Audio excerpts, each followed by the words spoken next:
Chapitre 4. Comprendre la femme. Des avis différents. Dès leur création, l'homme et la femme étaient différents. Cette différence est non seulement indispensable pour la mission que chacun doit remplir dans ce bas monde, mais relève aussi de l'origine de leurs âmes. Pour preuve, la physionomie spécifique de chacun des sexes. Nos sages enseignent que le visage panime exprime le pénime, ce qu'il y a à l'intérieur. Le visage relève l'intériorité. Le visage révèle l'intériorité, les caractéristiques de l'âme. Les sentiments se lisent également sur le visage, c'est ce qui facilite la communication entre les hommes. Les visages des humains sont différents, comme le sont leurs opinions. Talmud de Jérusalem, Brachot 63b. Aussi, plus les avis sont partagés, plus les faciès sont dissemblables. Par exemple, le peuple juif regroupe des personnes qui ne se ressemblent pas le moins du monde, des blancs, des roux, des bruns, des noirs et même des asiatiques. Pourquoi ? Ceci révèle la grande diversité d'opinions et de mentalités si typiques de notre nation, qui ne forment pourtant qu'un seul et même peuple.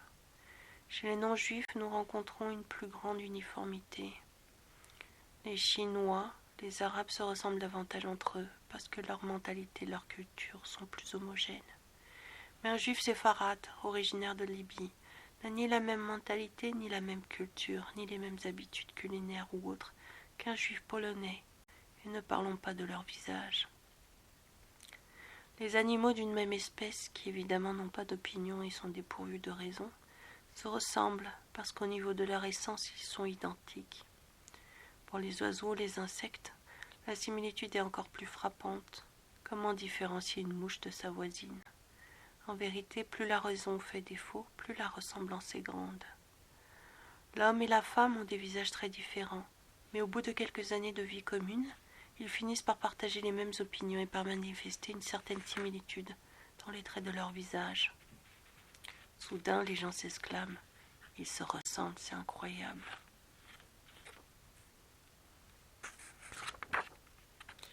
Cette union était vraiment prédestinée. C'est bien connu, ceux qui vivent avec leurs chiens finissent eux aussi par lui ressembler. Par conséquent, nous l'aurons compris, les visages de l'homme et de la femme sont différents parce que leurs avis, leur mentalité, leurs idées le sont également. Chacun possède des qualités qui lui sont propres et qui correspondent à la mission qu'il doit remplir sur Terre. Réussir son couple. Avant d'aborder ces différences, rappelons ce grand principe. Si l'on souhaite réussir son couple, il faut apprendre à regarder le verre à moitié plein. Si ce principe est valable pour tous les domaines de l'existence, il est d'autant plus dans la vie de couple. Nous sommes tous convaincus qu'il n'existe pas sur terre d'homme ni de femme parfait. Comme l'écrit le roi Salomon, l'Ecclésiaste 7:20. Il n'est pas d'homme juste sur terre qui fasse le bien sans jamais faillir. Bien au contraire, le but de l'homme en ce bas monde est de se parfaire, comme nous l'expliquerons par la suite au chapitre sur la critique constructive. Par conséquent, il convient de focaliser notre attention sur les côtés positifs du conjoint et de porter les bonnes lunettes. Le Rav de Minsk, en Pologne, Rav David Tawil, auteur du Nahalat David, alors qu'il dirigeait le rabbinat d'une petite ville et ne gagnait qu'un très maigre salaire, vivait dans la misère la plus noire. Un jour, les responsables de la communauté se réunirent chez lui afin de s'entretenir des questions du jour. L'épouse du Rav servit à ses illustres convives du thé, posant une théière sur la table et quelques verres. Rav David, voyant qu'elle avait oublié le sucrier, la pria de l'apporter. Elle quitta la pièce sans revenir pour autant. Le maître de maison réitéra sa demande. « Rabbinite, pourriez-vous, s'il vous plaît, apporter le sucre ?» Mais rien n'y fit. Le Rav eut un léger sourire et s'adressant à ses convives déclara « Je vous demande pardon, chers amis. Au départ, je pensais que mon épouse avait tout simplement oublié le sucre. Puis je me suis dit qu'elle était peut-être sortie pour en acheter. Maintenant, je comprends qu'elle n'a pas un sou et qu'elle n'a pas non plus de sucre à vous offrir. Que peut-elle faire, la malheureuse ? Je suis sincèrement désolée. » Rav David de Novardok vécut également dans la plus grande misère. Il jeûnait le lundi et le jeudi comme le veut la coutume, ce qu'il appréciait particulièrement. Hachem m'a vraiment fait le plus grand bien en me donnant l'idée de jeûner le lundi et le jeudi. Sans cela, vu l'état de ma situation financière, je souffrirais terriblement de la faim. Inspirer le dégoût. Nos sages nous révèlent, à travers les premiers versets de la Torah, le secret de l'entente conjugale. Après avoir créé le premier homme, Dieu dit « Il n'est pas bon que l'homme soit seul, je lui ferai une aide digne de lui. » L'Éternel fit alors peser une torpeur sur l'homme qui s'endormit. Il prit une de ses côtes et forma un tissu de chair à la place. Bereshit 2, 18, 21. Nos maîtres demandent pourquoi Hachem plongea Adam dans cette espèce de coma. La formation de la femme aurait pu se faire sous anesthésie locale, devant ses yeux. Et nos sages de répondre. Il fut endormi afin de ne pas voir le morceau de viande à partir duquel elle fut créée, ce qui assurément n'aurait pu que lui inspirer du dégoût. Si Adam avait assisté à la création d'Ève, s'il avait vu les nerfs et les tendons qui avaient été extraits de son propre corps pour former celui de sa femme, il en aurait éprouvé de la répugnance, et cela aurait créé une distance entre les premiers époux de l'histoire du monde. Ceci nous permet de mettre le doigt sur une difficulté rencontrée par de nombreux couples. Les années passant, l'estime entre les conjoints diminue, et souvent, cette distance, cette indifférence relative provient du fait qu'ils n'ont plus honte, et qu'ils n'hésitent plus à exhiber leur petitesse ou leurs défauts, excès de colère ou de gloutonnerie, apparence négligée ou étalage des imperfections ou des lacunes, autant de carences qu'on n'exposerait pas en public.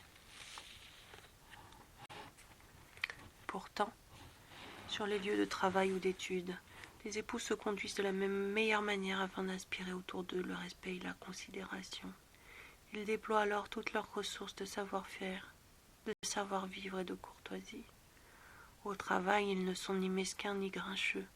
Ils parlent avec patience et sont parfaitement disposés à faire toutes sortes de concessions.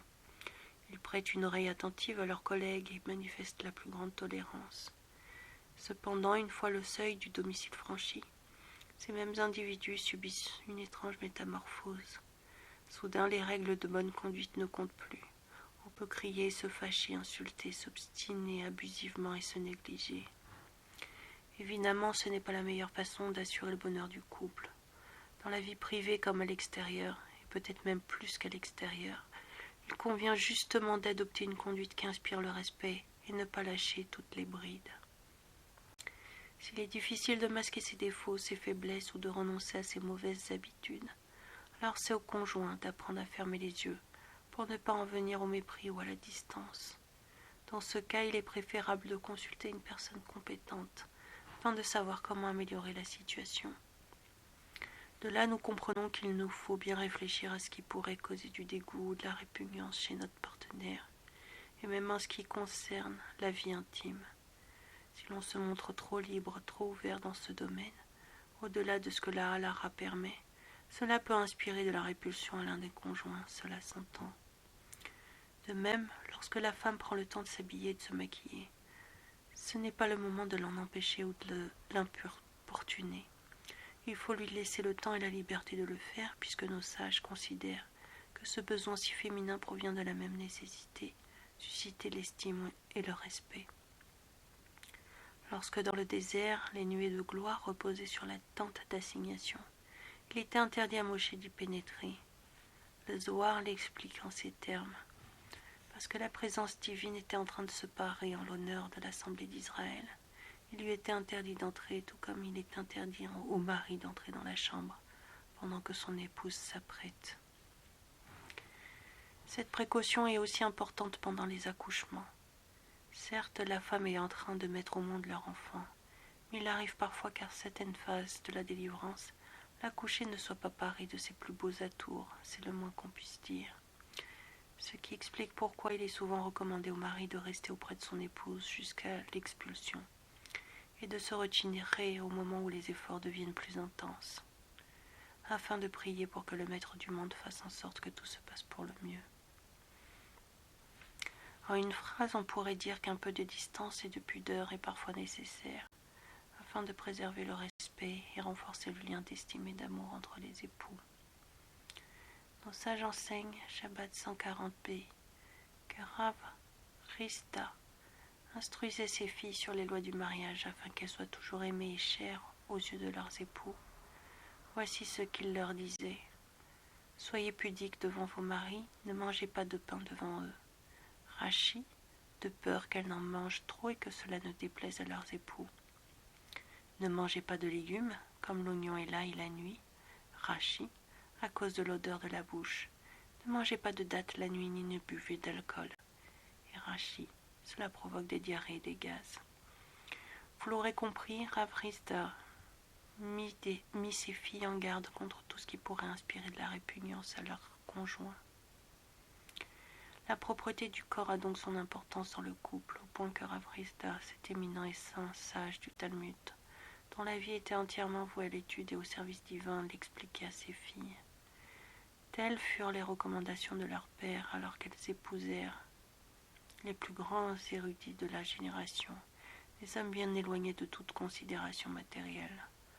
Leurs maris consacraient leur existence à l'étude et à la spiritualité, et pourtant, il était indispensable que les filles de Rav Rista s'appliquent à respecter les bases de la vie conjugale.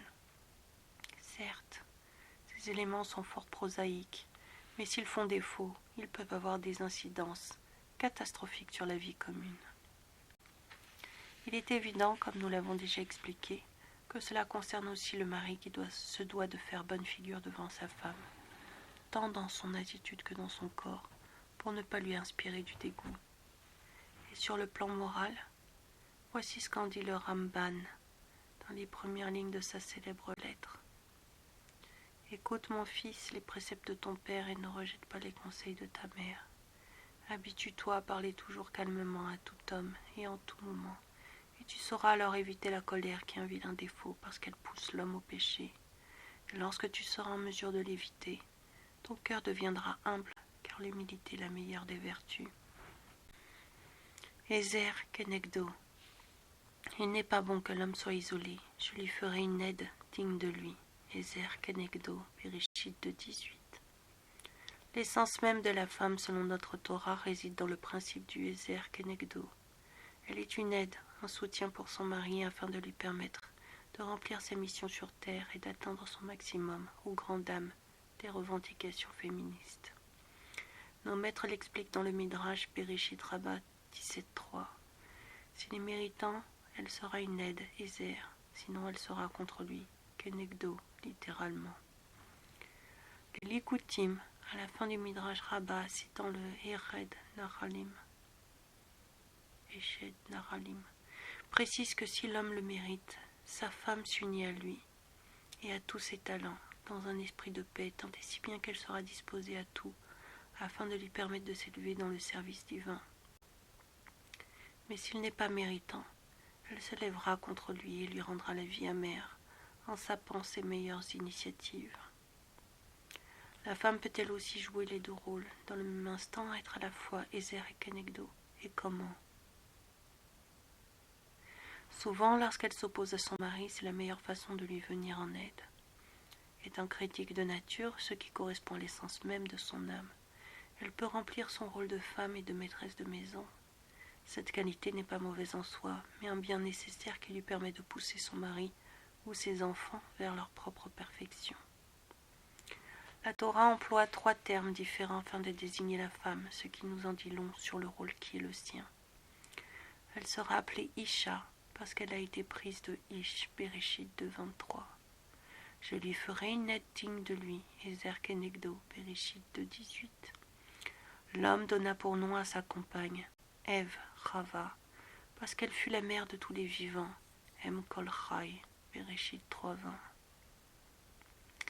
L'essence première de la femme est d'être une Isha, c'est-à-dire de construire dès l'adolescence sa personnalité de femme.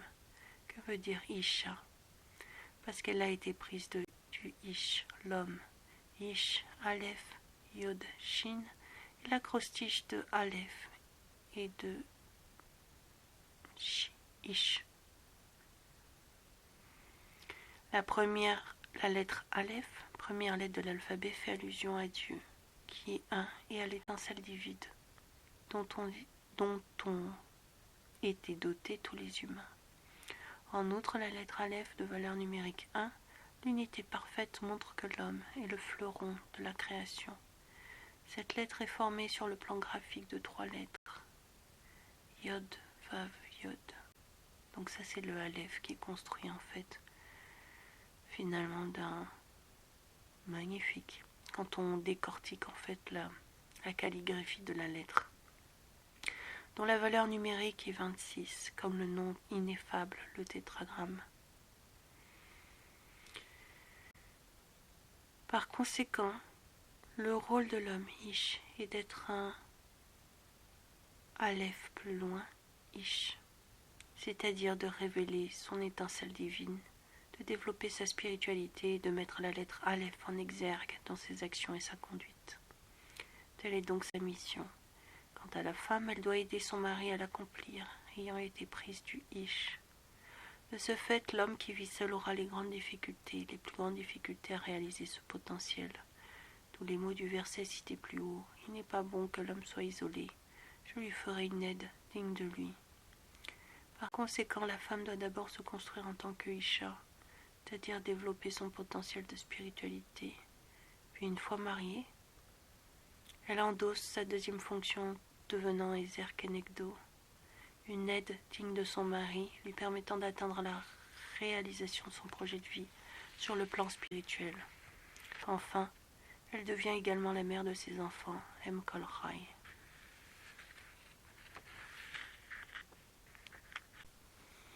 Une muraille pour son mari. Cet esprit critique propre à la femme lui permet d'ouvrir les yeux sur des détails que son conjoint ne voit pas. Cela s'entend lorsque l'on considère la façon dont elle soigne sa maison et les siens. En outre, pour réaliser la fonction particulière qui lui a été confiée, Dieu l'a dotée de ce que l'on appelle la Bina Yetera, cette intelligence féminine qui lui permet de comprendre certaines situations qui pour son mari relèvent du mystère. Voici ce qu'en dit le Midrash Bereshit Rabbah 18.1. Rabbi Eliezer, citant Rabbi Yossi ben Simra, dit « Dieu l'a doté d'une intelligence supérieure à l'homme. » C'est pourquoi l'homme ferait bien de consulter sa femme en toute situation. Souvent, ses conseils sont très avisés et son regard plus perspicace. Elle est capable de déceler chez certaines personnes des choses que son mari ne voit pas, ce qui apparaît assez tôt dans l'histoire des Bnei Israël. Pour preuve, lorsqu'Yitzhak grandit, Sarah, sa mère, découvrit qu'Ishmaël s'évertuait à le faire fauter, allant même jusqu'à vouloir le tuer, mettant l'avenir du peuple juif en danger. Aussi demanda-t-elle à Abraham de renvoyer son fils aîné, ainsi que sa mère Agar, et plus encore de déshériter Ishmaël au profit de son frère. Pour Abraham, ces mesures furent particulièrement difficiles à prendre parce qu'il avait passé sa vie à rapprocher les hommes de leur Créateur et de l'amour divin. Et voilà qu'il se devait à présent de renvoyer son propre fils. Cependant, Hachem donna raison à Sarah et dit à notre patriarche, « Pour tout ce que Sarah te dit, obéis à sa voix. » Vayera 21.12. Cette épreuve fut sans aucun doute l'une des plus douloureuses pour Abraham, mais il accepta malgré tout de se soumettre à la volonté divine. Ainsi, cette sagacité toute particulière permet à la femme de reconnaître ceux qui, dans l'entourage de son mari ou de ses enfants, ont sur une bonne influence et ceux qu'il ferait mieux d'éviter. Ceci explique en partie pourquoi le jeune marié doit offrir une bague à sa promise, en forme de cercle, puisqu'à partir du mariage, elle se chargera de le protéger telle une muraille et de le guider pour le meilleur. La meilleure idée est reprise par la coutume ashkénaze, qui veut que la jeune mariée tourne 7 fois autour de son mari sous la roupa, tissant symboliquement un rempart autour de lui. L'homme n'a pas été doté d'un esprit critique aussi aiguisé, et en général son attention est moins happée par les détails. Il n'a pas la patience de son épouse pour ses bagatelles, ce qui explique pourquoi la loi du monde veut que ce soit principalement la femme qui se charge d'élever leurs enfants. Car pour remplir cette fonction, il convient justement de s'attacher à ce que les hommes considèrent parfois comme des vétilles. La bénédiction par le mérite de la femme. Le Midrash Yalkut Shimoni Ruth 4, 607. rapporte l'histoire d'un juste qui perdit tout son argent et qui, par le mérite de sa femme et de ses conseils avisés, retrouva sa fortune. Un jour, cet homme labourait son champ lorsqu'il fut accosté par Eliaou, un Navi, qui avait pris l'apparence d'un arabe. Le prophète lui dit : « Tu connaîtras 6 bonnes années. Quand souhaites-tu les recevoir, maintenant ou à la fin de ta vie ? Magicien que tu es, je n'ai rien à te donner. Pars donc en paix et laisse-moi tranquille. » Eliaou lui apparut à 3 reprises. La 3e fois, le juif lui dit : « Je vais en parler à ma femme. » Ce qu'il fit. « Qu'est-ce que tu en penses ? » dit-il à son épouse. « Va donc lui dire que tu les veux dès à présent, » fit la femme. À cela, l'arabe répondit : « Retourne chez toi, et dès que tu apercevras le portail de ta maison, tu verras l'abondance régner sur ton foyer. » Les enfants de ce juif étaient assis dans la cour et creusaient un trou. Soudain, ils découvrirent qu'un trésor y était enfoui. Les joyaux qu'il contenait leur permettraient de vivre dans l'aisance durant 6 ans. Ils en firent part à leur mère, et dès que son mari apparut, près du portail, sa femme accourut pour lui annoncer la bonne nouvelle. Que fit-elle ? Elle dit à son mari : « Dieu nous a couverts de bienfaits et nous a donné de quoi vivre durant 6 ans. Viens, nous allons consacrer ce trésor à la bienfaisance. Peut-être que l'Éternel nous en ajoutera encore. » Et c'est ce qu'ils firent. Et ce que la femme offrait à charité, elle l'inscrivait dans un carnet.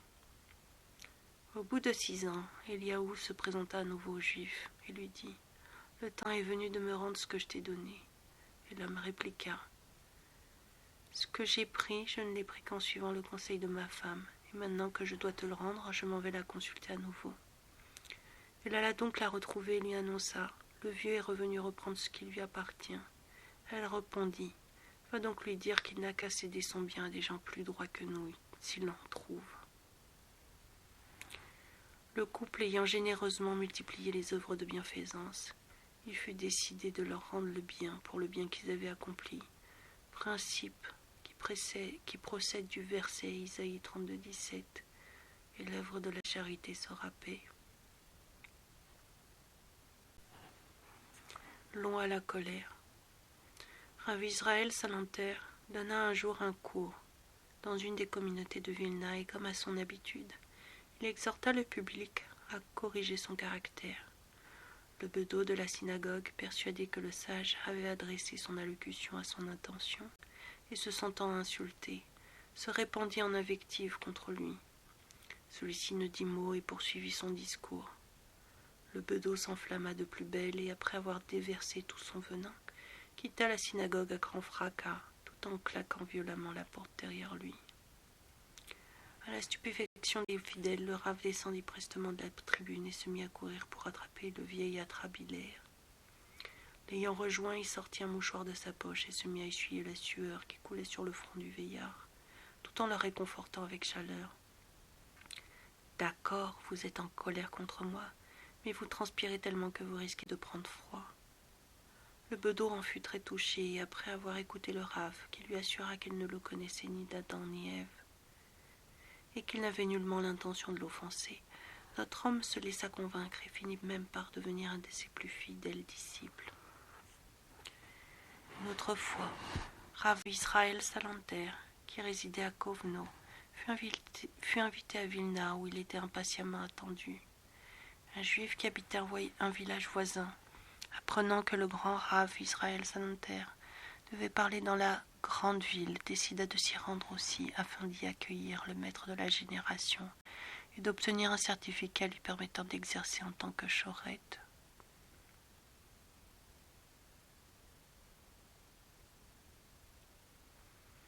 Cet homme entra dans le wagon où se trouvait déjà notre Rav. Le compartiment était réservé aux fumeurs. Le sage alluma sa cigarette et notre villageois, qui ne l'avait pas reconnu, lui donna l'ordre de l'éteindre, expliquant qu'il n'en supportait pas l'odeur. Rav Israël obtempéra sans mot dire. Cependant, le voyageur n'était toujours pas satisfait et reprocha au maître d'avoir ouvert la fenêtre, ce qui laissait pénétrer le froid. Rav Salanter se confondit en excuses et lui expliqua qu'il ne l'avait pas ouverte, tout en se hâtant de la fermer afin d'apaiser son interlocuteur. Au bout de quelques minutes, le juif trouva encore quelque chose à redire, et chaque fois, Rav Israël, sans protester, s'efforça de satisfaire ses doléances. Arrivé à Vilna, le villageois descendit tout de suite du train pour découvrir à sa grande stupéfaction qu'une foule nombreuse, où chacun s'était revêtu de ses plus beaux atours, s'était massée sur le quai. Le juif s'enquit de la raison de ce rassemblement et on lui expliqua que le maître de la génération, Rav Israël Salanter, devait arriver avec ce train et qu'on était venu l'accueillir. Le Rav apparut alors sur la plateforme et la foule poussa des cris de joie et de bienvenue. À cet instant, l'homme qui avait partagé sa voiture découvrit que le vieillard qui l'avait malmené durant le trajet n'était autre que le Rav qu'il était venu honorer. Il en fut atterré et perdit presque connaissance, lui qui, de plus, avait fait le voyage jusqu'à Vilna pour lui demander l'autorisation rabbinique de procéder à l'abattage rituel. Après avoir repris ses esprits, le villageois se fraya un chemin dans la foule jusqu'au Rav. Arrivé à sa hauteur, les traits marqués par la honte et le remords, il lui demanda pardon pour sa mauvaise conduite durant le voyage. Rav Israël le tranquillisa, l'excusant de bon cœur. Au cours de leur conversation, le Rav s'enquit des raisons de son voyage, et l'homme lui expliqua qu'il souhaitait devenir chorette et qu'il voulait être interrogé par le maître. Rav Israël l'invita alors à le retrouver quelque temps plus tard à son hôtel. Le jour dit, l'homme se présenta à lui et passa son examen. Hélas, ses connaissances sur le sujet étaient plutôt faibles, et il ne méritait pas de recevoir le certificat tant convoité. Cependant, contre toute attente, le Rav proposa au candidat d'étudier avec lui les lois de l'abattage tout le temps qu'il séjournerait à Vilna. Les proches du maître en furent déconcertés. Nous comprenons que le Rav ait accordé son pardon à cet individu et qu'il ne lui ait pas fait le moindre reproche. Mais êtes-vous obligé de lui proposer d'étudier chaque jour les lois de la Shrita? Votre temps est précieux. Lorsque ce villageois est venu me demander pardon, répondit Rav Israël, je le lui ai accordé, mais je me suis demandé si je n'éprouvais pas encore quelque rancœur envers lui. C'est pourquoi je tiens à lui offrir de mon temps et à étudier avec lui. Par nature, l'homme finit par aimer la personne à laquelle il fait du bien. Mieux vaut se rendre à la raison que de chercher à avoir raison. L'homme sage est celui qui devine les conséquences de ses actes et de ses décisions. Il est souvent préférable de calmer le jeu, de comprendre que ceux qui nous entourent ont aussi des sentiments, que parfois il vaut mieux ravaler sa salive et donner de soi afin de mériter la paix et un foyer uni. Dure, pudique et belle. Le Midrash Bereshit Rabbah 18.2 explique que lorsque Dieu décida de créer la femme, il choisit de la former à partir de la côte d'Adam. Pourquoi? La côte est un os dur, parce que la femme est difficilement consolable. Nida 31b. Il arrive souvent que la femme ait les plus grandes difficultés à oublier une offense ou une blessure. On ne peut le lui reprocher. Au contraire, le mari doit faire preuve d'intelligence, éviter de dire des choses qu'il pourrait regretter que sa femme ne pourra oublier. Qu'il garde sa bouche et sa langue protège son âme. Qui garde sa bouche et sa langue protège son âme des malheurs. D'un autre côté, la femme ayant été créée à partir de la côte, os qui se distingue par sa robustesse, elle est dotée d'une force morale et spirituelle particulière.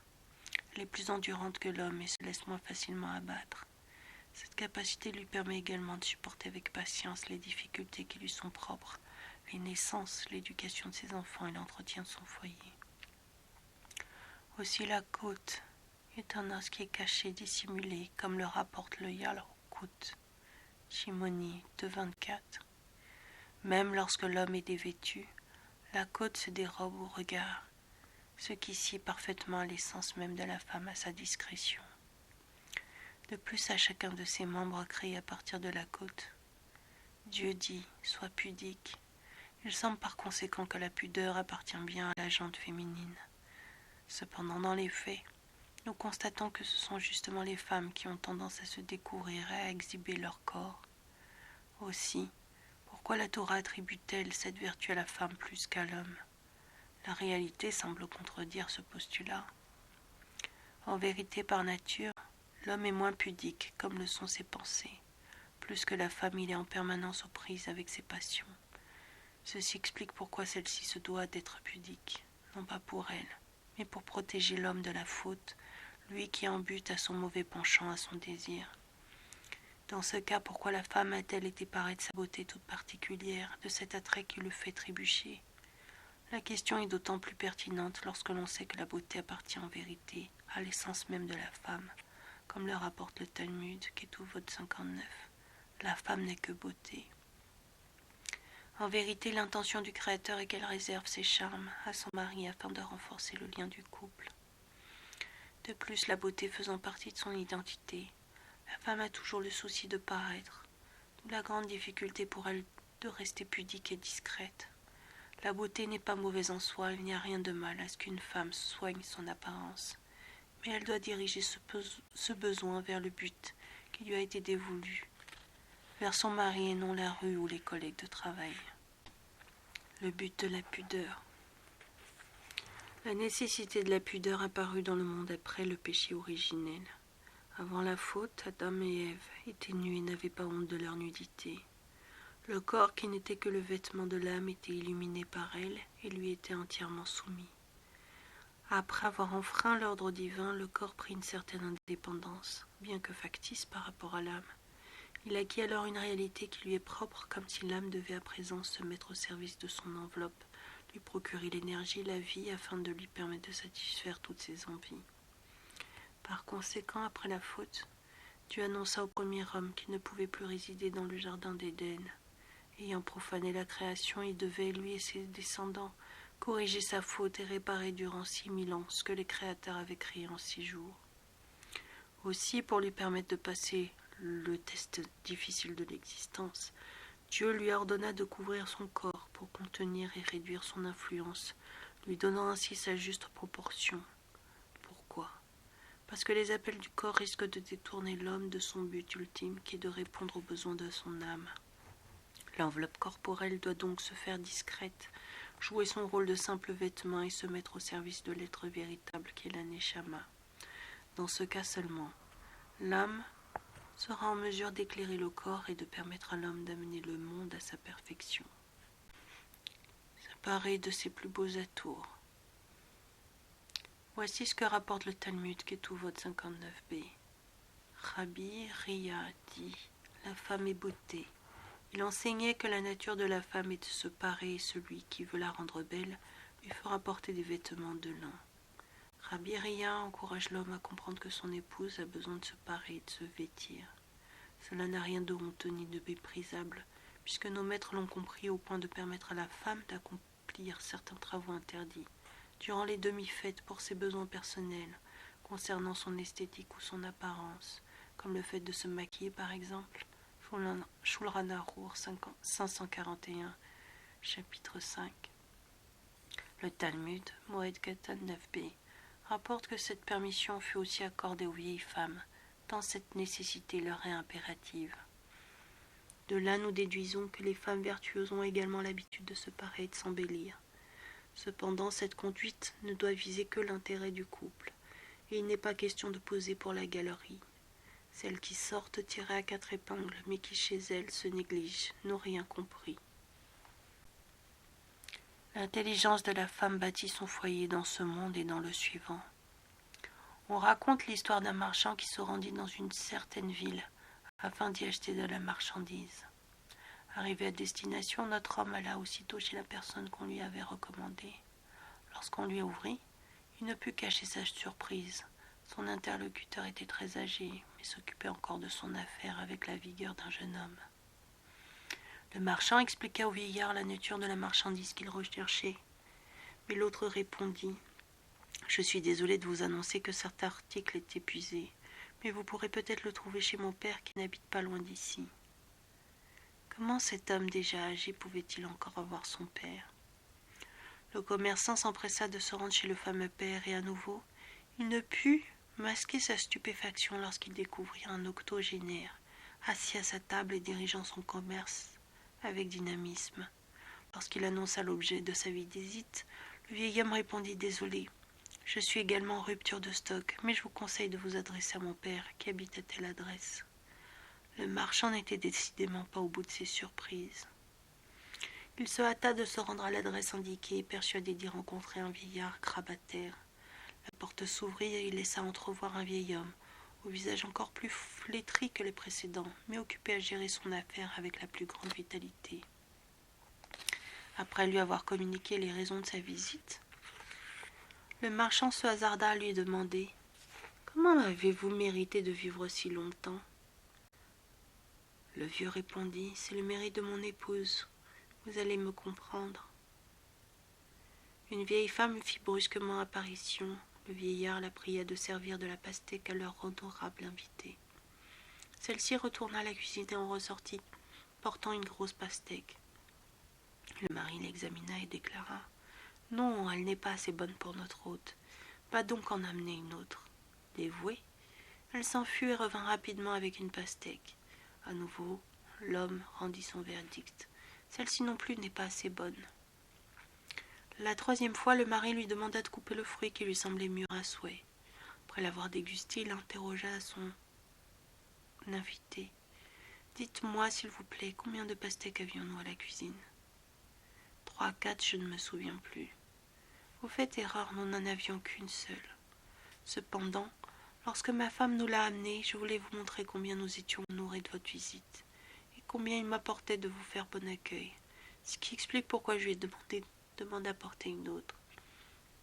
Ma femme est retournée par 2 fois à la cuisine, et n'a nullement changé de pastèque, mais elle a rapidement compris mes motivations et avec finesse, elle a ramené à chaque fois la même pastèque sans rechigner. Comprenez ce que je viens de vous expliquer. C'est grâce à son mérite que j'ai pu atteindre un âge si avancé. Une autre femme m'aurait peut-être répondu que nous n'avions pas d'autres pastèques et m'aurait humilié, ainsi que vous-même. Mais celle-là est sage et je n'ai guère eu besoin de lui expliquer que mon intention était de vous faire honneur. Elle a accepté de jouer le jeu et de retourner sans maudire la cuisine. Le Midrash rue Rabat 3-4 rapporte l'histoire de Rabbi Ria Gadol et Rabbi Shimon ben Lafta.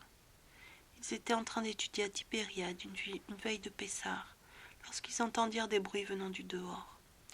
Rabbi Shimon ben Lafta demanda à Rabbi Ria « Que se passe-t-il? Que font ces gens ?» Celui-ci répondit « Qui en a les moyens fait ses courses pour la fête, et celui qui n'en a pas se rend chez son employeur pour recevoir ce dont il a besoin. » Rabbi Shimon ben Lafta déclara alors « S'il en est ainsi, je m'en vais retrouver mon employeur et il pourvoira ma subsistance. » Il quitta la ville et entra dans une grotte où il se mit à prier. Soudain, une main lui tendit un diamant. Il s'en empara et l'apporta à Rabbi Yehuda Nassi. Ce dernier lui dit « D'où vient cette pierre? Elle était très précieuse. Tiens, voici 3 dinars pour les besoins de la fête, et après Pessah, nous la mettrons en vente. » Rabbi Shimon ben Lafta accepta les 3 dinars. Il s'en alla faire ses courses pour la fête, puis il rentra chez lui. Sa femme lui dit « Alors comme ça, tu t'es mis à voler. Notre fortune s'élève à 100 monnaies. D'où te vient donc tout cela? » « De ce que le Saint béni soit-il m'a accordé. Si tu ne me dis pas d'où cela te vient, je ne goûterai à rien. J'ai prié Dieu et il m'a envoyé ma subsistance par miracle. Tu voudrais peut-être qu'il manque une pierre sur la couronne qui nous reviendra dans l'au-delà. Qu'est-ce que je dois faire? Rends ce que tu as acheté pour la fête, les dinars à celui qui te les a prêtés et la pierre à son propriétaire. » Lorsque Rabbi Yehuda Nassi l'apprit, il fit appeler la femme de Rabbi Shimon ben Lafta et lui dit « Comment peux-tu faire souffrir ainsi ton saint mari? Que voulez-vous, que notre repas soit moins parfaite que la vôtre au paradis? Et s'il y manque une pierre, n'y a-t-il personne qui puisse la remplacer? Autrement dit, les mérites de son mari parviendront certainement à combler le manque là-haut. Mériterons-nous de vous voir là-haut? Chaque juste occupera la place qui lui revient. Tant que l'on est sur terre, on peut accroître ses mérites. Mais dans l'au-delà, c'est impossible puisque chacun reçoit la part qu'il aura lui-même produite par ses actions. » À ces mots, Rabbi Yehuda Nassi lui donna raison. Lorsque Rabbi Shimon ben Lafta l'entendit, il s'empressa de rapporter tout ce qu'il avait acheté. Il tendit la main pour rendre la pierre. Aussitôt, un ange descendit du ciel et s'en empara. Les sages déclarèrent alors « Ce dernier miracle est plus grand que le premier parce qu'en règle générale, les cieux donnent et ne reprennent pas. Voilà une femme véritablement pieuse qui accepta de supporter une vie de misère et privation dans ce monde, parce que son mari consacrait ses jours et ses nuits à l'étude de la Torah, afin de mériter une plus pleine récompense dans le suivant. Dans le même esprit, le Talmud, Ta'anit 25a, raconte que la femme de Rabbi Hanina ben Dosa lui dit un jour: « Jusqu'à quand allons-nous souffrir de la faim? Que faire? Implore le ciel pour qu'il nous prenne en pitié, qu'il te donne quelque chose de ce qui est réservé aux justes là-haut. » Rabbi Hanina se mit à prier avec ferveur. Une main sortit de nulle part et lui tendit un pied de table en or massif. La même nuit, il vit un rêve que tous les justes étaient attablés à une table à 3 pieds, alors que lui et sa femme mangeaient sur une table à laquelle il en manquait un. Le matin, il lui dit: « Cela te convient-il que tous les justes mangent sur une table à 3 pieds, tandis que la nôtre n'en a que 2 ? Que faire? Tu n'as qu'à prier pour que le ciel reprenne son bien. » C'est ce qu'il fit, et le pied de table fut repris. De là, nos sages tirent la même conclusion que précédemment. Voici donc l'intelligence et le courage de la femme juive. Les yeux portés vers le mari. Après la faute du premier homme, Hachem dota la femme de nouveaux attributs, afin de l'aider à réparer ce qu'elle avait détruit en consommant le fruit défendu. La passion t'attirera vers ton époux, et lui te dominera. Bereshit 3,16. C'est pourquoi la femme tire sa vitalité de l'estime que son mari lui porte. Il est vital pour elle de savoir et de ressentir qu'elle est appréciée et aimée par son époux. Ce fait étant posé, il est important que l'homme comprenne ce besoin fondamental chez son épouse et qu'il s'emploie à le satisfaire. Malheur à celui qui se retient de montrer de l'affection et de l'estime à son épouse, car une femme qui ne se sent pas aimée trouvera une autre façon de combler ce manque, une autre source d'énergie. La malheureuse sera avide de compliments et recherchera de la considération en dehors de son foyer. L'erreur que le mari indifférent et froid commet est fatale et peut conduire au divorce. Si les efforts de la femme pour recevoir son attention demeurent sans succès, elle devra consulter un rav spécialisé dans les problèmes de couple, afin d'être guidée correctement sur cette question. Le dicton populaire veut qu'un bon charretier ne soit pas celui qui sait extraire les roues de sa carriole de la boue où elle s'embourbait, mais celui qui sait éviter les marécages. Aussi, pour ne pas arriver à des situations sans retour, le mari devrait prendre la bonne habitude de complimenter sa femme sincèrement, et plus particulièrement pour toutes les menues attentions qu'elle accomplit en sa faveur pour sa maison. La femme, aussi amère que la mort ou la meilleure trouvaille. Le roi Salomon déclare dans l'Ecclésiaste 7,26 : « Et ce que j'ai trouvé de plus amer que la mort, c'est la femme. » Pourtant, dans les proverbes, le roi prétend le contraire, 18,22, « Qui a trouvé une femme a trouvé le bonheur. » Nos sages expliquent cette contradiction. Lorsque la femme ne remplit pas son rôle, c'est-à-dire si elle n'est pas pour son mari cet appui, ce soutien qui lui permet de remplir sa mission sur terre, et qu'au lieu de lui venir en aide, elle devient très exigeante et ne cesse de réclamer des choses qu'il n'est pas capable de lui donner. La position de l'homme est fragilisée dans le couple et sa femme devient alors plus amère que la mort. Mais celle qui s'exerce à seconder son conjoint dans tout ce qu'il entreprend, à le soutenir dans le service divin, celle qui le respecte et lui montre son estime, celle qui défend sa position et son honneur au sein même du foyer, celle-ci incarne un bonheur qui n'a pas son pareil. Heureux l'homme qui connaît ce bonheur. Mais comment le trouver, comment y parvenir? Que faut-il faire pour que la femme soit source de joie et non d'amertume? Nos sages répondent, les mots Ish et Isha possèdent 2 lettres communes, le Aleph et le Shin. Outre ces 2 lettres, Ish s'écrit avec la lettre Yud, de valeur numérique 10, et Isha avec la lettre E, qui fait 5. Lorsque la femme prend sa position de 5 et le mari de 10, c'est-à-dire quand la femme se perçoit comme la moitié de son mari, elle le respecte et lui accorde une place dominante dans son ménage, le couple connaît le bonheur. Mais si elle prend le rôle de la femme, Aïcha, de valeur numérique 10, et s'accapare par 2 fois la lettre E, alors elle est aussi amère que la mort et sème la destruction dans son foyer. En outre, et ceci est difficile à accepter dans nos sociétés modernes, la femme doit comprendre que pour réussir son couple, Elle se doit de respecter son mari et de lui donner le sentiment que le dernier mot lui appartient, que toutes les décisions dépendent de lui. Ce point est capital. Cette nécessité incontournable correspond d'ailleurs à la nature même de l'homme et de la femme. Si elle veut respecter son mari, l'admirer, la femme se doit de le laisser décider, puisque depuis la faute originelle, il la dominera. C'est de cette manière seulement qu'il trouvera le bonheur et que ses besoins les plus profonds, les plus fondamentaux seront satisfaits. Lorsque la femme est chaleureuse, aimante et respectueuse, le mari en retour éprouve les mêmes sentiments à son encontre et se comporte de la même façon, comme un jeu de miroir. Voici une histoire que rapporte le Midrash à ce propos. Shirachirim Rabbah 1.30. Une femme qui habitait Sidon vécut 10 ans avec son mari sans avoir d'enfant. Le couple se rendit chez Rabbi Shimon Bar Yochai pour obtenir le divorce. Le sage leur dit, de même que vous avez consacré votre union autour d'un repas, vous célébrerez votre séparation autour d'un festin. Ils suivirent son conseil et dressèrent une belle table. Ils mangèrent et burent à satiété. Le mari, légèrement ivre, déclara alors à son épouse, « Ma fille, prends donc ce qu'il y a de meilleur chez moi et retourne chez ton père. » Que fit la femme? Elle pria ses serviteurs de coucher dans son lit le maître de maison qui s'était endormi, puis de le transporter chez son père. Au milieu de la nuit, l'homme ouvrit les yeux et revenu de son ivresse, il demanda à sa femme, « Ma fille, où sommes-nous? » »« Chez mes parents. »« Qu'est-ce que je fais chez tes parents? Tu m'as bien dit hier de prendre ce qu'il y a de meilleur chez toi et de l'amener chez mon père. Pour moi, il n'y a rien de meilleur que toi au monde. » Le couple retourna chez Rabbi Shimon Bar Yochai qui pria pour eux, et au bout de quelques mois, ils eurent un enfant.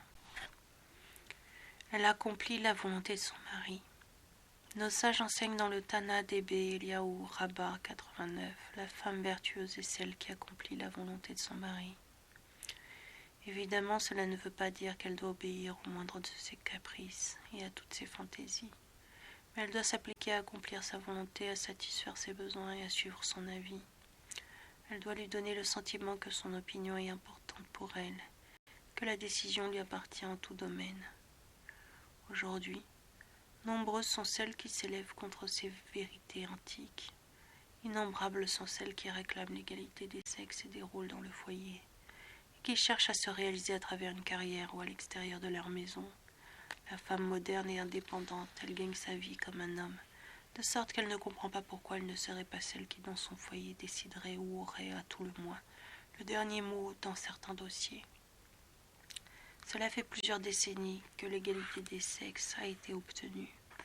Aujourd'hui, la femme carriériste, celle qui s'épanouit dans son travail, est plus estimée, plus valorisée que celle qui reste à la maison et n'a d'autre occupation que sa famille. Cette tendance tient en partie au peu de valeur que l'on accorde dans nos milieux, au rôle de la femme au foyer, et la faute est partagée par les hommes également. Il semble par conséquent que celle qui reçoit de son mari toute l'estime qui lui revient pour ce qu'elle a accompli chez elle, ou pour l'éducation qu'elle donne à sa progéniture, sera moins amenée à chercher les applaudissements à l'extérieur ou à réclamer une position masculine à l'intérieur même de son couple. De son côté, l'homme voit dans son épouse un nézer kenegdo. Il espère recevoir d'elle son soutien, une source d'encouragement et de respect afin de lui donner la force et l'envie de donner corps à ses aspirations. Dans la majeure partie des cas, les couples qui envisagent le divorce prétendent qu'ils ne ressentent plus rien pour leur conjoint, qu'ils ne s'aiment plus. Dès la première épreuve, ils se laissent tenter et trébuchent. En général, il est assez aisé de mettre le doigt sur le problème. Du côté de la femme, elle ne reçoit pas assez d'affection. Quant au mari, il n'est pas respecté par elle. Mais dès qu'on leur explique les principes élémentaires de l'entente conjugale et qu'ils les adoptent, le couple reprend vie. En vérité, il est indispensable que chacun des époux comprenne les besoins les plus fondamentaux de leur conjoint et s'acquitte de ses obligations envers l'autre.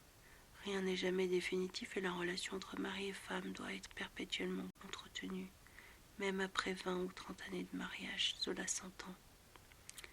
Cependant, nos maîtres nous offrent une seconde interprétation de cet adage. La femme vertueuse est celle qui accomplit la volonté de son mari. Cette formule peut être comprise comme suit. C'est elle qui construit et forge avec intelligence et perspicacité la volonté de son époux afin qu'il désire faire le bien et s'attacher à la spiritualité. Nous l'avons dit, pour remplir ce rôle fondamental qui lui est imparti, Dieu a doté la femme d'une intelligence supérieure à l'homme, ce que nous appelons plus communément l'intuition féminine. Dans quel but? Afin de diriger les aspirations de son mari vers le bien et l'aider à se parfaire. Dans ce cas, vous l'aurez compris, on ne demande pas à la femme juive de se soumettre bêtement à son mari, mais d'agir de manière plus indirecte, plus détournée, tout en s'exerçant à témoigner du plus grand respect à celui qui doit rester le maître de sa maison. Le Talmud, Nedarim 66b, raconte qu'un juif originaire de Babylonie s'était installé en Eretz Israël et avait fondé une famille. Un jour, il dit à sa femme, « Prépare-moi 2 lentilles. » Il entendait se sustenter de quelques lentilles, mais sa femme, dans sa naïveté, prit cet ordre au sens propre et lui présenta exactement 2 lentilles, ni plus ni moins, ce qui mit le mari en colère. Le lendemain, il lui dit, « Prépare-moi un CA, une mesure de lentilles. » Ce qui, dans son esprit, indiquait un plat de lentilles de taille ordinaire, et non 2 lentilles comme la veille. La femme lui servit précisément un CA de lentilles, une grande quantité. Et le voilà à nouveau rouge de rage. Plus tard, le mari demanda à sa femme, « Apporte-moi 2 pots de sidnaï. » En araméen, qui était sa langue d'origine, ce terme désigne des pastèques. Mais dans la famille de sa femme, ce mot signifiait des lampes. Elle s'en alla donc lui chercher de grandes lampes. Le mari laissa alors libre cours à son courroux et lui dit, « Va donc les casser sur le rêche des bas. » Dans sa colère, il voulait l'envoyer briser ses lampes sur le fronton du portail.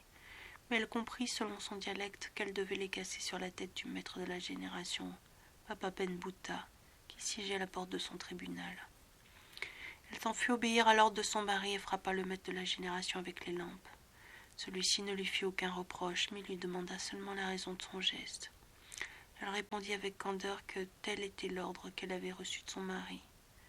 Il lui répondit, « Tu as accompli la volonté de ton mari, Dieu te donnera 2 enfants aussi grands que Baba Ben Bouta. » Voici donc la récompense de celle qui satisfait les désirs de son mari en toute simplicité. Cette femme n'avait d'autre souci que d'accomplir exactement la volonté de son conjoint, même contre toute logique. Elle était prête à tout pour ne pas le décevoir, et c'est cette quête sincère que vante Baba Ben Bouta. Certes, cet exemple est extrême, puisque finalement, elle ne fit pas ce que son mari lui demandait.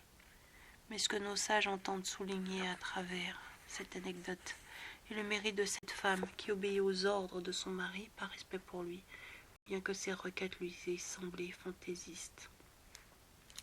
Notre génération gagnerait à trouver un juste équilibre et à comprendre que pour atteindre le bonheur conjugal, il convient de connaître et de respecter ses vérités élémentaires. La femme ne doit pas obéir au doigt et à l'œil, certes, mais respecter la volonté de son mari même si elle n'est pas d'accord. Tel doit donc être l'ordre des choses, mais cela n'empêche pas le dialogue évidemment. Cette qualité est précieuse et nécessaire si l'on considère le caractère spécifique de l'homme. Aussi, lorsque nos maîtres souhaitent faire l'éloge de la femme, c'est cette vertu-là qu'ils mettent en exergue, comme le fait le Rambam, un de nos plus grands maîtres du Moyen-Âge, dans ses Hilrot Hirut 15, chapitre 20. Nos sages ont ordonné à la femme de respecter énormément son mari, de le craindre et de lui obéir, qu'il soit à ses yeux tel un prince ou un roi, qu'elle satisfasse les désirs de son cœur et qu'elle éloigne de tout ce qui l'abhorre. C'est de cette façon que les filles vertueuses d'Israël se conduisent dans leur foyer. Que pouvons-nous ajouter? Quant à l'auteur du Pelé Yoretz, Erer Hava Ish Veisha, voici ce qu'il écrit. L'obligation est encore plus grande pour la femme d'aimer son mari et de le respecter, comme on respecte un roi entouré de son escorte, de le craindre et de lui obéir de toutes ses forces. Son intention, ses pensées doivent être dirigées vers l'effort qu'elle doit fournir, afin de comprendre ses désirs, de faire sienne sa volonté et trouver grâce à ses dieux.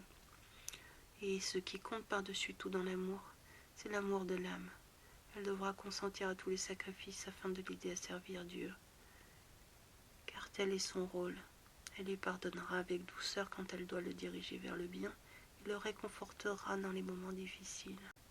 Elle devra se lever la nuit afin de le réveiller et se mettre à son service pour le soutenir dans ses obligations spirituelles. Il n'est pas nécessaire de rappeler qu'elle devra se garder de lui, porter préjudice et de l'empêcher de remplir son service de Dieu, parce qu'elle emporterait alors toute la responsabilité devant l'Éternel. À Dieu ne plaise.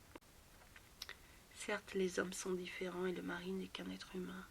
Cependant, la femme devra se conduire avec lui selon son caractère, avec grâce et bonne volonté, afin que leur couple réussisse et connaisse l'amour et la fraternité.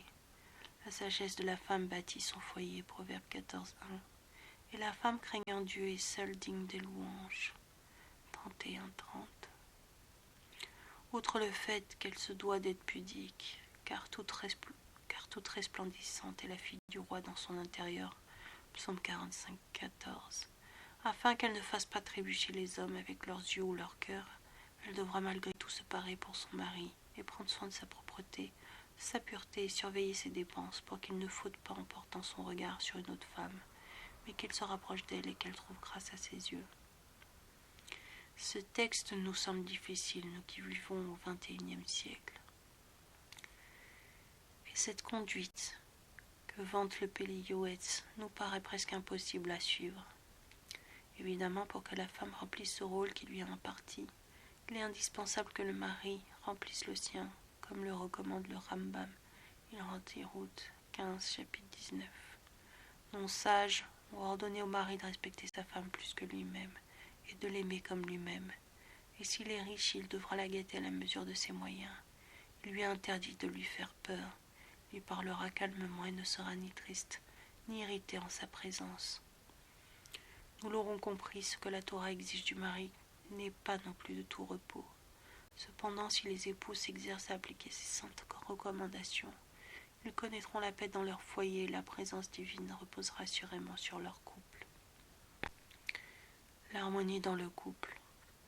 Voici ce que rapporte le Talmud, Sota 17a. Rabbi Akiva enseignait: si l'homme et la femme sont méritants, la présence divine réside sur leur foyer. S'ils ne le sont pas, un feu les dévore. Rava explique: la femme plus que l'homme, puisque chez elle, l'être Aleph et Shin sont liés, et chez lui non.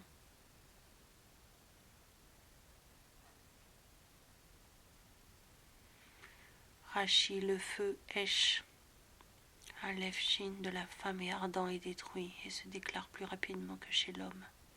Pourquoi?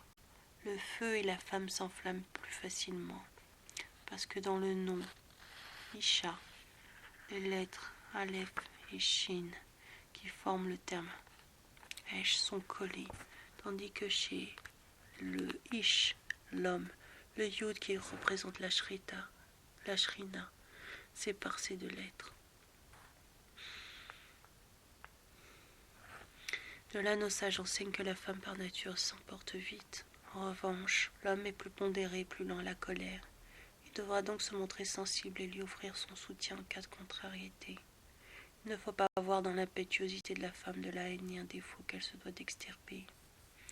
De son côté, la femme devra comprendre que l'apparente indifférence de son mari n'est ni du dédain, ni une sorte de détachement vis-à-vis d'elle, mais une qualité qui lui vient de la lettre Yud, dans le mot Ish, qui lui permet de répondre à toute situation avec calme et circonspection. Ainsi, l'association de ces deux forces crée ce merveilleux équilibre au sein du foyer. Un jour, un homme vint se plaindre de sa femme auprès du Rav Ephraïm. Celle-ci avait la fâcheuse habitude de l'humilier en permanence et en public. Pire encore, elle lui manquait de respect devant leurs propres enfants. Cet homme avait décidé de quitter le domicile conjugal, de même que son affaire, qui était pourtant prospère. Sa fortune et ses biens ne valaient rien à ses yeux s'il devait souffrir de cette offense sous son propre toit. Il n'était pas respecté par les siens, ni aimé d'eux. Ce qu'on appréciait en lui, ce n'était que son argent. Le maître de la génération lui répondit: vous faites erreur. Lorsqu'un homme est éprouvé, c'est bien la volonté du Très-Haut, et on doit voir dans cette épreuve un bienfait. L'homme doit accepter ses malheurs avec amour, parce que s'il souffre, ce n'est jamais en vain. Il semble donc que selon vos actions et la mission que votre âme doit accomplir sur terre, vous devez supporter ses offenses et ses affronts. Aussi, plutôt que d'être humilié par des personnes étrangères, qui, outre l'opprobre dans lequel elles vous jetteraient, risqueraient également de vous conduire à la ruine, Hachem a adouci votre sentence et vous a envoyé ses coups par l'intermédiaire de votre propre femme, pendant que vous continuez à vivre une vie confortable. Soyez heureux de supporter ces insultes chez vous et d'avoir échappé à une vie de vagabondage. Je leur ai fait Sraïm de conclure. Cependant, si vous parvenez à apaiser votre femme en lui montrant l'estime que vous avez pour tout ce qu'elle fait pour vous, vous verrez rapidement du changement. L'homme suivit le conseil du sage et peu de temps après, il retrouva la paix dans son foyer. Il semble que la situation s'était envenimée parce qu'il avait investi le meilleur de lui-même dans son travail, plutôt que de porter son attention sur celle qui partageait sa vie. Le message est clair. Le respect est dû à la femme. Rav Meir Hadash avait atteint un âge très avancé lorsqu'il sortit un jour de chez lui accompagné d'un de ses élèves. Après avoir quitté son immeuble, le Rav rebroussa chemin et dit à son disciple : « Je n'ai pas dit au revoir à ma femme, pas assez. » Il retourna donc chez lui, gravissant péniblement les marches jusqu'à son appartement, et il prit le temps de souhaiter à son épouse une bonne journée. Quant au Talmud, Yevamot 63, il rapporte que Rabbi Reya avait épousé une mauvaise femme, ce qui ne l'empêchait pas pour autant de lui manifester le plus grand respect et la plus grande estime. Il ne cessait de lui faire des compliments et de la couvrir de cadeaux. Lorsque ses élèves lui demandèrent pourquoi il répondait au caractère acariâtre de son épouse avec amour et affection, il répondit : « Parce qu'elle élève mes enfants, et elle me préserve du péché. » Voici cet autre passage du Talmud, Baba Metzia 59a. Rabbi Ralbo dit : « Un homme devra toujours faire bien attention au respect de sa femme, car la bénédiction réside dans le foyer par le mérite de la femme, puisqu'il est écrit : et il fit le bien à Abraham pour elle. » Rava le dit d'ailleurs au Bnei Marouza : « Montrez de l'estime à vos femmes, car c'est ainsi que vous vous enrichirez. » Gratitude. Un jour, on servit une assiette de soupe au Rav Ephraim, qui n'eut de cesse de faire des compliments à celle qui l'avait préparée. Les gens qui partageaient sa table s'en étonnèrent, tant d'emphase. Comment ce saint, ce sage éminent pour qui le temps était si précieux et dont chaque mot était compté, pouvait-il occuper son esprit avec quelque chose d'aussi ordinaire qu'une assiette de bouillon ? Mais le Rav entendait bien encourager la maîtresse de maison pour son labeur, puisqu'il est évident qu'une personne qui se donne de la peine et qui reçoit une marque d'estime pour le travail qu'elle accomplit est comme ressuscitée. Voici une autre histoire. Un homme fut invité pour un repas chez son Rav en compagnie de son épouse. Le mari, pressé de partager des mots de Torah avec son maître, se lança rapidement dans une discussion absconse sur le Talmud. Le dîner commença et sa femme se mit à parler avec la rabbinite de la cuisson des ralotes et autres sujets de ce genre. Soudain, le Rav, s'adressant à son épouse, fit l'éloge du plat qui venait d'être servi et des épices qu'elle avait employées pour le préparer. Puis il la complimenta pour avoir su doser la quantité exacte de légumes qu'il fallait ajouter au poulet et pour le temps de cuisson de la viande qui était à point. L'élève qui connaissait son Rav et qui savait que la Torah occupait son esprit en permanence s'en étonna. Lui, si scrupuleux à ne jamais perdre son temps en dehors de l'étude, abandonnait à présent la discussion talmudique pour parler à son épouse de choses aussi insignifiantes que le temps de cuisson d'une cuisse de poulet. Le Rav lui expliqua alors : « Sache que tu reçois ton énergie, ta vitalité des sujets de Torah dont nous débattons ensemble. Mon épouse, quant à elle, revit littéralement lorsqu'on lui fait des compliments pour un plat qui a réussi. Elle s'est donné beaucoup de peine, elle y a passé de longues heures, elle y a mis toute sa tête et beaucoup de bonne volonté. Cela mérite bien toute notre attention tout de même. Heureux soit celui qui le comprend. Pour la cuisine, cela s'entend et le reste, à l'avenant. Évidemment, l'art de la table devra garder sa juste proportion, comme nous le découvrons dans les anecdotes suivantes. Rabbi Barour de Metziboz se trouvait un jour à table lorsqu'on lui servit un certain mets. Il s'écria alors : « J'aime ce plat. » Mais il se reprit aussitôt et déclara : « Que Dieu me garde de cette inclination. Je n'aime que Hachem, quant à la nourriture, je la supporte tout au plus. » Ses proches furent déconcertés, n'étant pas en droit d'aimer certains aliments. Il leur rabbi d'expliquer « Tu aimeras ton Dieu de tout ton cœur ». De là nous comprenons qu'il est interdit de laisser de la place dans son cœur pour une autre affection. Depuis lors, il refusa de goûter le plat qui avait été servi ce jour-là. Quant à Rav Yitzhak Blazer, il arriva que son épouse tomba malade et qu'elle dut garder le lit. On fit appel à une pauvre juive pour s'occuper de la cuisine. Un jour, l'un de ses disciples, le Rav de Chablis, fut invité chez les Blazer pour midi. La femme se mit à servir le repas pendant que la rabbinite, depuis son lit, supervisait le service. « As-tu servi le poisson et la viande ?» À chacune de ces questions, celle-ci répondait par l'affirmative. Mais en vérité, le Rav et son élève ne virent arriver sur la table qu'un peu de pain et un maigre bouillon à la place de la viande et du poisson. Il s'avéra que la pauvre femme avait si faim qu'elle avait tout simplement mangé ce qui avait été préparé à l'attention du Rav. Lorsque Rav Yitzhak le découvrit, il n'y dit mot. Au contraire, il s'en réjouit. Il était heureux d'avoir apaisé la faim de la pauvre cuisinière qui, connaissant son incomparable retenue, n'avait pas hésité à voler la nourriture sous son nez. Elle savait pertinemment que Rav Blazer ne lui en ferait pas le reproche. Enfin, Rav Israël Abouratsera, Baba Salé, avait souvent l'habitude de jeûner.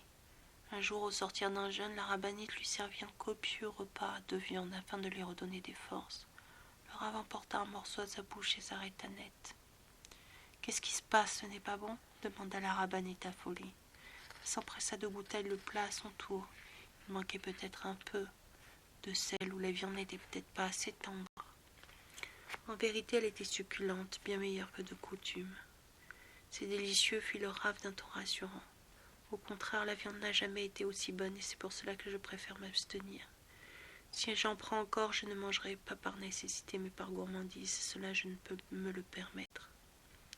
À ce sujet, il convient d'ouvrir une parenthèse. La Torah dans la Parashat Kedoshim, Vayikra 19.2, nous ordonne, parle à toute la communauté des enfants d'Israël et dis-leur, soyez saints, car je suis saint, moi l'Éternel, votre Dieu. Et Rachid expliquait, soyez saints, tenez-vous à l'écart de la débauche et du péché, car chaque fois que l'on trouve une mise en garde contre la débauche et l'indécence, il est fait mention de la sainteté. L'homme, nous le savons, est un corps et une âme, et matière et spiritualité. S'il souhaite développer les richesses spirituelles qu'il possède, il doit maintenir un certain équilibre entre son corps et son âme. Sinon, c'est le corps qui prend le dessus et qui l'empêche de s'élever. Comment ? Pour cela, il lui faut évidemment préserver sa santé physique et donner à son corps tout ce dont il a besoin pour fonctionner normalement. Mais il doit aussi veiller à ce que les besoins du corps ne le conduisent pas à la faute et ne trahissent pas les besoins de son âme. Pour accéder à la sainteté, il ne suffit pas d'accomplir les commandements positifs ordonnés par le Créateur. Certes, ceux-ci sont source de Kedusha, comme nous le proclamons dans la bénédiction, Asher Kinetchanu B'Mitzotav, qui nous sanctifie à travers ses commandements. Cependant, l'homme doit également se tenir à l'écart de ces péchés vers lesquels le corps est attiré de par sa nature, et qui l'écarte du droit chemin et de sa raison d'être sur terre, comme la débauche et l'impudeur. En outre, la sainteté est proportionnelle à la distance que l'on prend par rapport à toutes ces choses qui nous éloignent de notre mission spirituelle. Par conséquent, cette retenue indispensable permet à l'homme de s'exprimer à travers un corps saint et à l'homme de se rapprocher de son Créateur. Néanmoins, Narmanide explique ce comportement différemment. Être saint, cela ne veut pas dire seulement éviter la débauche et la licence, comme l'affirme Rashi. Cela veut aussi dire qu'il convient de prendre de la distance avec ce que la Torah permet. Cela concerne par exemple la nourriture, la vie intime et tous les besoins du corps, comme le Talmud Prachot 22a déclare que les érudits ne soient pas constamment auprès de leurs épouses comme des coqs. Ils s'uniront seulement selon les besoins de la mitzvah. C'est pourquoi même dans ce qui est autorisé, c'est-à-dire les besoins physiques que la Torah permet de satisfaire, il convient de se fixer certaines limites. Chacun devra évaluer ce qui lui est nécessaire, selon son caractère, sa manière de vivre. Nous comprenons par conséquent la réaction de Baba Salé dans l'anecdote que nous venons de citer. Il préféra s'abstenir de manger le plat préparé à son attention par son épouse, parce qu'il avait le sentiment que la gourmandise ne correspondait pas à son grand niveau de sainteté. Voici la limite qu'il s'était imposée. poser. Savoir communiquer. Si l'homme se doit de complimenter son épouse pour ce qu'elle fait dans la cuisine ou dans un autre domaine, cela ne veut pas dire non plus qu'il devra plonger son nez dans les casseroles. Le Razon Ish enseigne que la mitzvah de réjouir sa femme consiste principalement à parler avec elle, à l'écouter et à lui montrer de l'intérêt pour ce qui la concerne.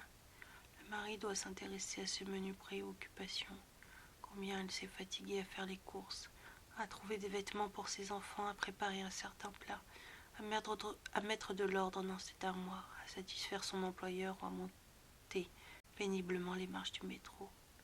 La femme étant particulièrement sensible aux témoignages de sympathie, l'homme se doit évidemment de s'intéresser à ses peines et lui offrir une oreille attentive, tant sur le plan physique que moral ou spirituel. C'est là la clé d'une communication saine entre conjoints, et malheur à ce couple chez qui cette conversation anodine est absente. En outre, la femme se laisse facilement dominer par ses sentiments. Il est par conséquent recommandé, en cas de différend, d'adopter ce langage et d'expliquer ce que l'on ressent plus que ce qu'on pense. De parler de ses émotions plutôt que de chercher à sermonner ou à faire entendre raison à l'autre. L'imagination est également très développée chez la femme, plus que chez l'homme, ce qui est une grande richesse chez celle qui doit répondre aux multiples besoins de son foyer. Cependant, cette qualité a aussi son revers et la rend victime d'angoisse irraisonnée ou d'inquiétude démesurée. Le mari devra donc se garder de lui causer des frayeurs ou des craintes inutiles. Par exemple, il devra la prévenir s'il entend rentrer plus tard que de coutume. Nous entendons souvent parler de la responsabilité de la femme dans le couple. C'est elle qui construit ou détruit son ménage. En vérité, nos maîtres expliquent que la force que possède la femme dans ce domaine dépend justement de son mari. Voici ce qu'en dit le Talmud. Baba Metzi à 59a. Rav dit: l'homme doit toujours veiller à ne pas blesser sa femme parce qu'elle pleure et souffre facilement. Nos maîtres nous révèlent par conséquent que l'homme doit bien veiller à ne pas froisser les sentiments de son épouse en lui parlant mal ou en lui faisant honte, parce qu'elle pleure facilement et la punition s'abat rapidement sur celui qui lui cause de la peine. Nos sages l'expliquent ainsi. Rabbi Elazar dit: depuis que le temple a été détruit, les portes de la prière se sont fermées, comme il est dit. J'ai beau crier et implorer du secours, on ne laisse pas accès à ma prière. Lamentation 3.8. Cependant, les portes des larmes ne sont pas fermées. Écoute ma prière, Éternel, et prête l'oreille à mes cris. Ne sois pas insensible à mes larmes. Psaume 39.13. Ainsi, à l'époque du temple, les portes de la prière étaient ouvertes à tout Israël. Mais depuis sa destruction, elles se sont fermées et les prières ne sont plus facilement exaucées. Mais les larmes versées durant la prière, qui proviennent du plus profond de l'âme, percent les cieux et sont aussitôt entendues. Amen. Par conséquent, la prière de la femme qui a les larmes faciles est plus rapidement exaucée. La punition qui revient à la personne qui l'a fait souffrir s'applique dans l'instant. Voici un autre conseil que nous donne le Talmud. Baba Metzi à 59a. Rabbi Yehuda dit: on doit toujours veiller à avoir des réserves de grains dans sa maison, car toute querelle domestique est liée au manque de grains. Il a fait régner la paix sur ton sol en te rassasiant de la moelle du froment. Psaume 147,14. La femme étant responsable de l'intendance de son ménage dans sa position de fondement du foyer, le mari doit toujours se soucier que la nourriture ne fasse pas défaut, car le manque et la privation génèrent plus particulièrement chez la femme angoisse et inquiétude et lui retirent sa joie de vivre. Hélas, les difficultés financières sont souvent source de conflits et de mésententes dans le foyer, et à la misère matérielle vient alors s'ajouter la détresse d'un couple déchiré. Ce qui explique pourquoi nos sages encouragent le mari à donner carte blanche à son épouse pour ce qui concerne la nourriture, à se soucier de fournir à son foyer tout ce qui est nécessaire, dans la mesure de ses possibilités évidemment. Mais si à Dieu ne plaise, le mari n'est pas en mesure de le faire, il devra redoubler de sensibilité et d'attention afin de réconforter son épouse, et lui promettre qu'ils verront de meilleurs jours avec l'aide de Dieu, et qu'il répondra alors à tous ses besoins. C'est de cette façon qu'Arabie Akiva s'efforçait de soulager Rachel, son épouse. En effet, ils vécurent les premières années de leur mariage dans la misère la plus noire. Lorsqu'il vit que la joie avait quitté sa femme, Il lui promit qu'un jour viendrait où il lui offrirait un bijou en or représentant Jérusalem. C'est ce qu'il fit. Nous l'aurons compris, la clé de la réussite réside dans la parole. Les mots sont capables de soulager, de consoler, de calmer, ou le contraire. C'est là toute l'intelligence que les conjoints doivent déployer afin de mener à bien leur foyer. Comme le déclara le roi Salomon, le plus sage des hommes, quiconque garde sa bouche et sa langue se préserve de tout mal.